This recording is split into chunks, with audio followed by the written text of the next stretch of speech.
ko, pipila ako eh. Okay, thank you. Excuse me po.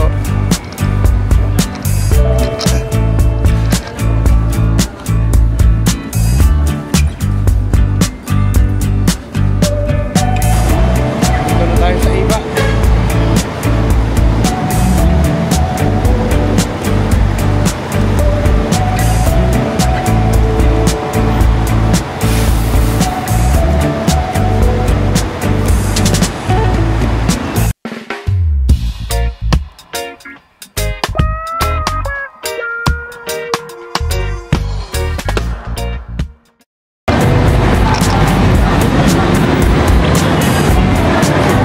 Muna tayo mga kasampalin nyo at ako talaga nagugutom na.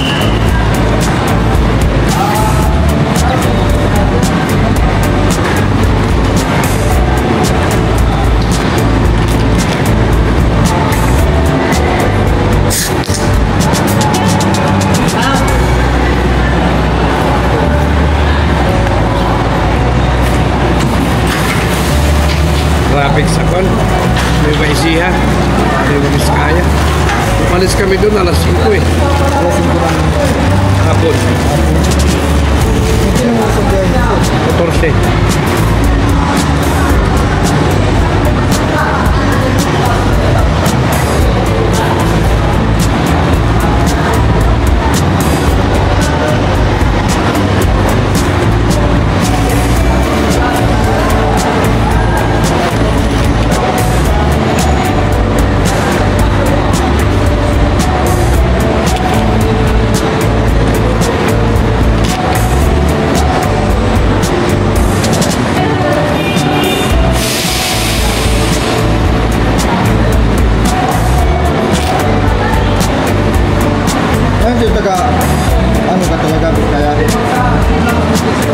Nagkakaling na misis ko, nakasambalit ako. Ay, nakasambalit. Mukha mo ba kasi yung doon? Yeah. Tulungan ko lang mga biyanang ko.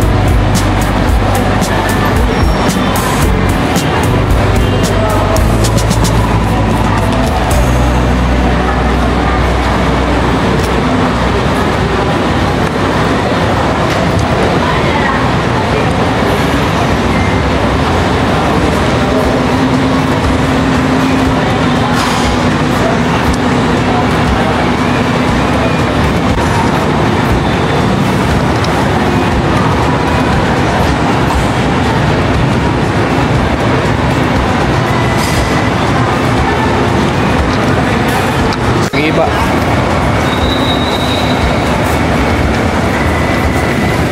Sir, sumakay ko yan. May mga ticket na po kayo.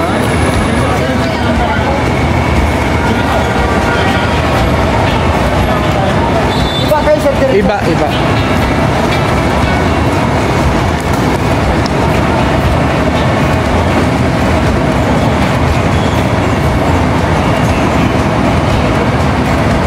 Ito na yung sasakyan natin papuntang Iba na. Sa Iba terminal po mismo, sir? Yeah.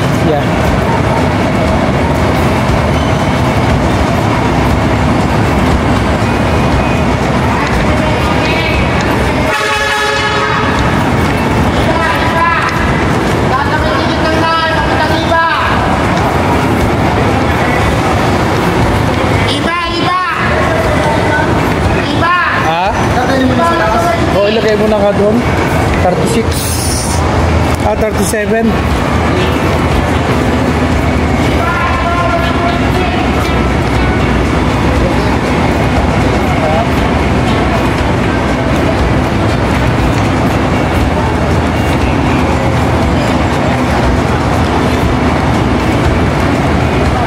Ito na yung sasakyan natin ngayon mga kasampalin nyo.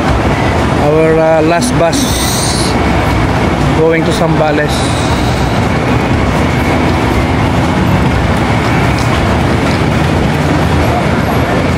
Express 12:05.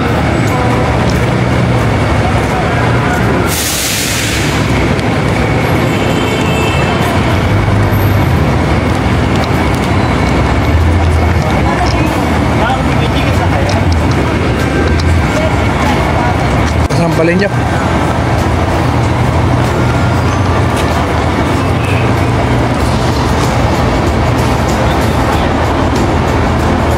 Daming pasahero.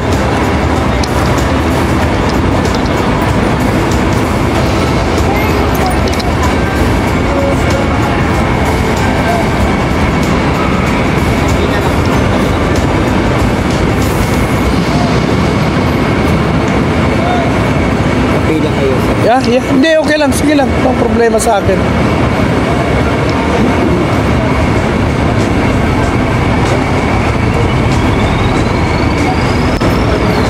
Kala ko pipila ako eh. Hindi po. Okay, thank you. Excuse me po.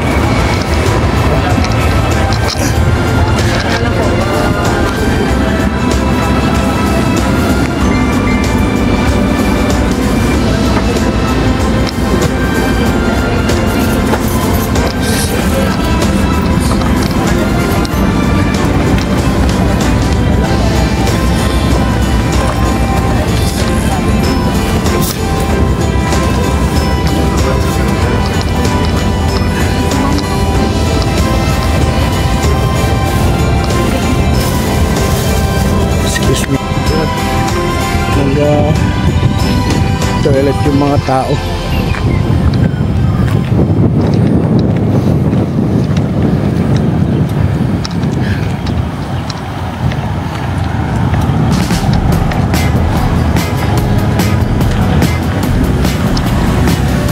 Ihina yung mga tao kaya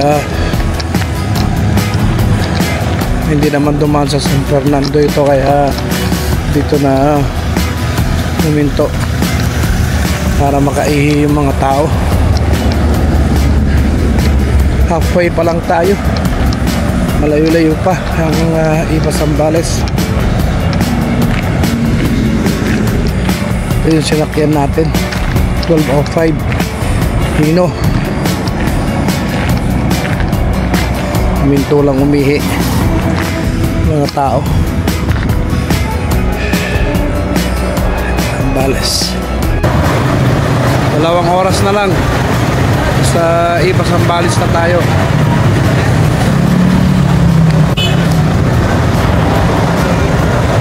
Yan mga kasambalay nyo, sa Olongapo City na tayo.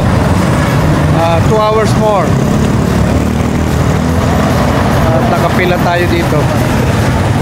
Okay, yun lang. At maraming tao dito, maraming bus. Yan. Ito yung bus natin, 1205. Baka atras na lang daw siya mamaya dahil mahaba yung pila sa labas. Olongapo City.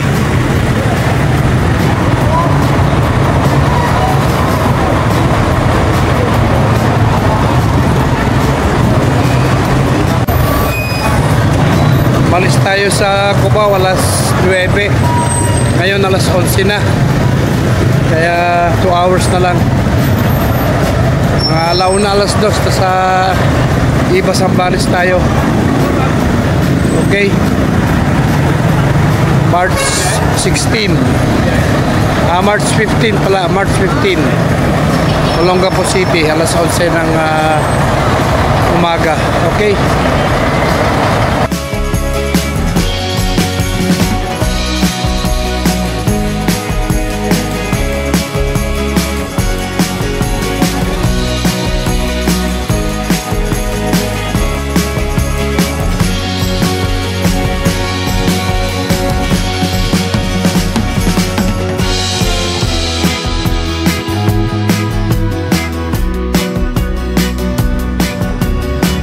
Yun din naman po, kaya pag-uwi ko na kami ng Christmas. Lalo na nandito na yung parents ko.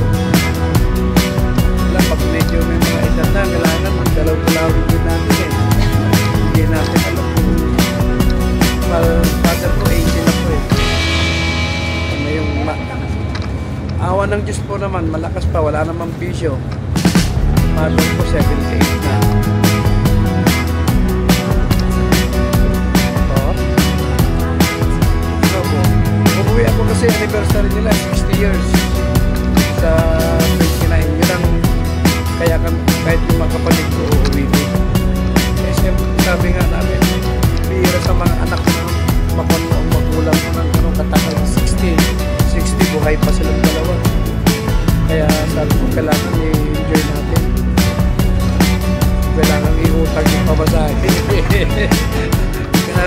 lang yung pamasahe, uuwi tayo. 60 years yan. Eh, hindi natin alam. Opo. Awa po ng Diyos eh. Hanggang ngayon sila pa rin. Yung sinasabi niya na live forever pala.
Tatay ko dati, siman din ako.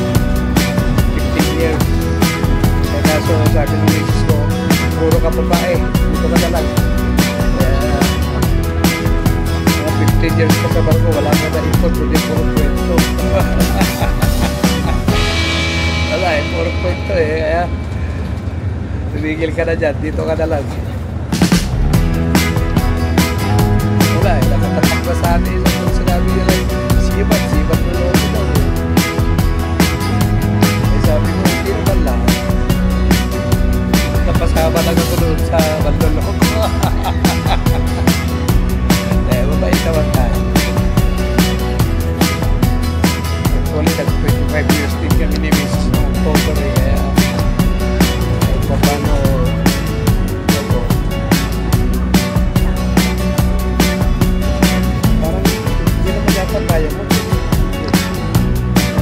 Kaya mo yata 75.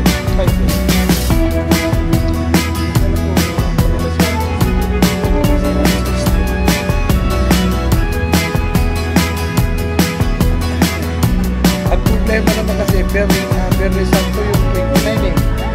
Kaya hindi kami consider Saturday.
Ako every year. Dati, 10 years. Diretso kami umuwi. Eh ngayon, diba sa puro nakagraduate, katrabaho na yung dalawang anak namin, medyo magaan-gaan na yung budget. Kaya nakakauwi na kami. 10 taon na pinisyon eh. Ngayon sabi ko kay business ko, kahit na para mag-enjoy naman tayo. Sabi ko sa kanya, siguro 5 taon na lang sa atin, mag-zero na rin naman, pagod na rin naman. 55 na po.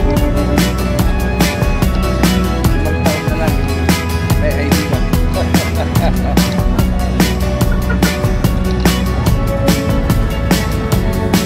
Kasi baka hindi na parang pumapasatas ako dito lang. Hindi po ako nakatungan kasi. Baka magtungan ka lang siguro ako mag-zero. Opo. Parents ko nakatungan sila.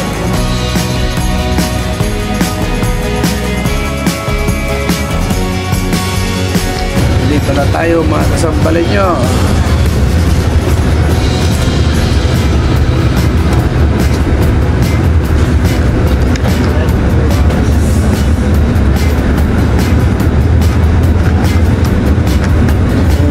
Nakakarating din.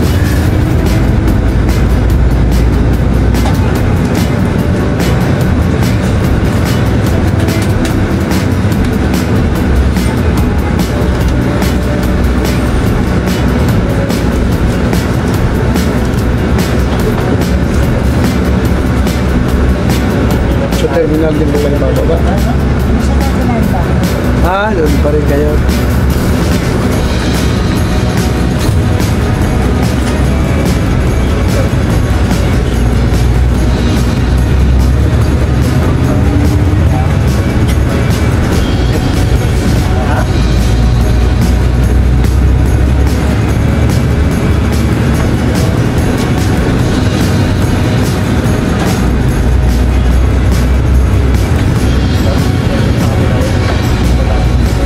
Yung Red Cross po Red Cross po.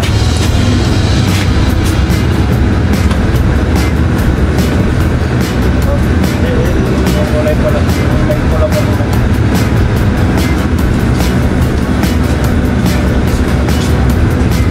Kapit lang po muna, kapit lang po.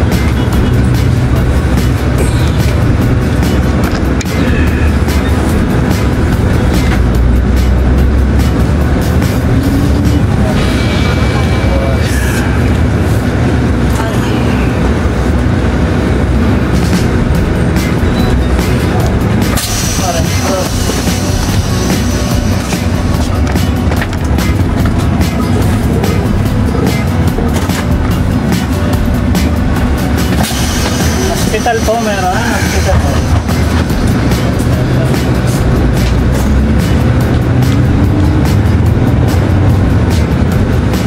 Nung uli ako umuwi, yung mga British na kasama ko, tuwa-tuwa sila sa vlog ko eh. Dahil nakikita nila yung kung ng Pilipinas, saka kung saan ako nang galing eh. Minsan yung iba sabi nila gusto rin lang pumunta dito. Oo. Pumunta kayo, sabi ko, para maramdaman yung init. Hindi kayo nakakaramdam ng init ng araw.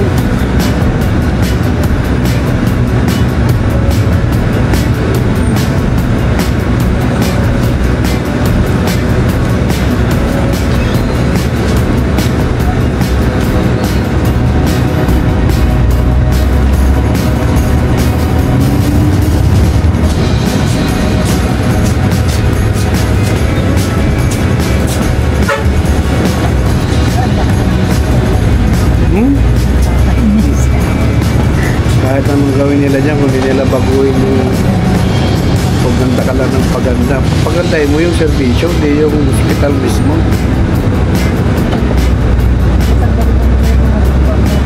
Dapat lang sila mag-retiro siguro.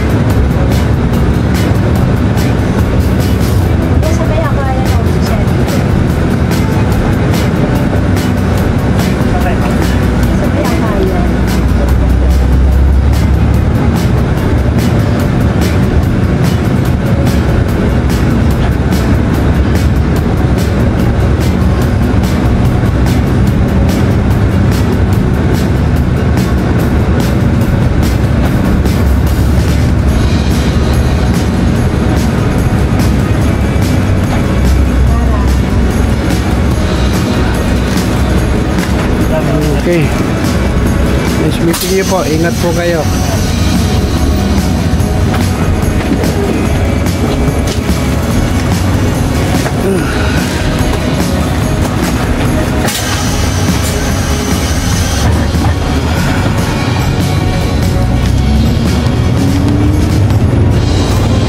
Wala tayong sundo, mga kasampalin nyo. Yung mga gamit nyo po, pagkasabon check. Dito na lang.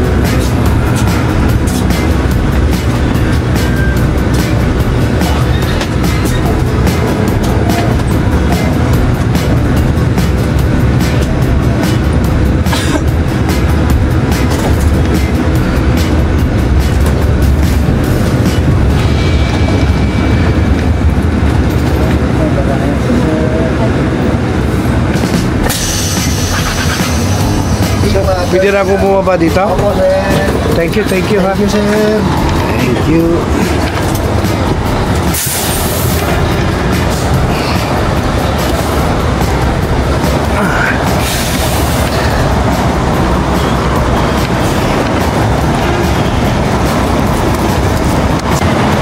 Dito na tayo sa iba.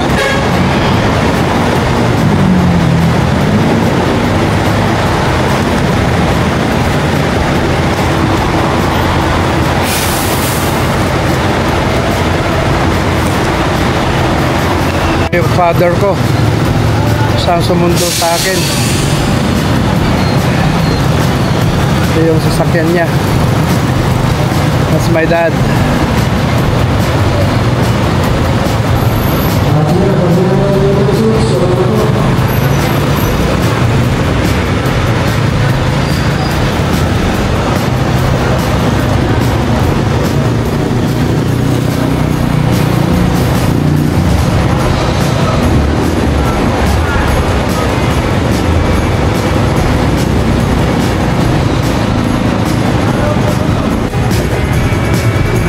Sampalin nyo, dito na tayo. Sinundo tayo ni father dito sa terminal ng Victory. Binabalan niya yung kumakain siya kasi ng halo-halo nung dumating tayo. Sila oil lang niya yung baso. Bali pumapatak na almost 22 hours ang biyahe natin simula sa Kalinga tapos Tuguegarao, then Tuguegarao to Cubao, tapos Cubao papunta nga dito sa Zambales. Almost 22 na nga kung tutusin, kaya talagang pagod na pagod ako. Imagine upo ka sa bus ng although maganda naman yung biyahe nung Tuguegarao Cubao dahil nakatulog naman ako ng maayos dahil nakahiga ka naman. Yung nga lang may mga part na nag-vlog ako, tapos yung nawala yon, nakatulog naman ako, nakahiga ako, kaya okay lang. Pero ramdam ko pa rin yung pagod. Ito sinundo tayo ni father sa sasakyan niya. Ginawa niya yung baso daw. Yun lang mga kasambalin nyo, at least home sweet home na tayo. Dito na tayo sa Zambales. Si Sambalinyo Vlog nasa Zambales na, kasambalin nyo. Kaya kung may mga subscriber ako dyan, alam na ninyo kung nasaan ako.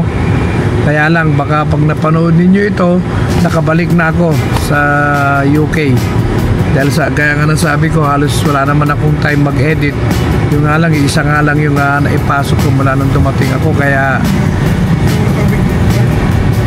uminom ako, mayroon silang binibigay na libre dyan. Saan? Sa Victory? Opo.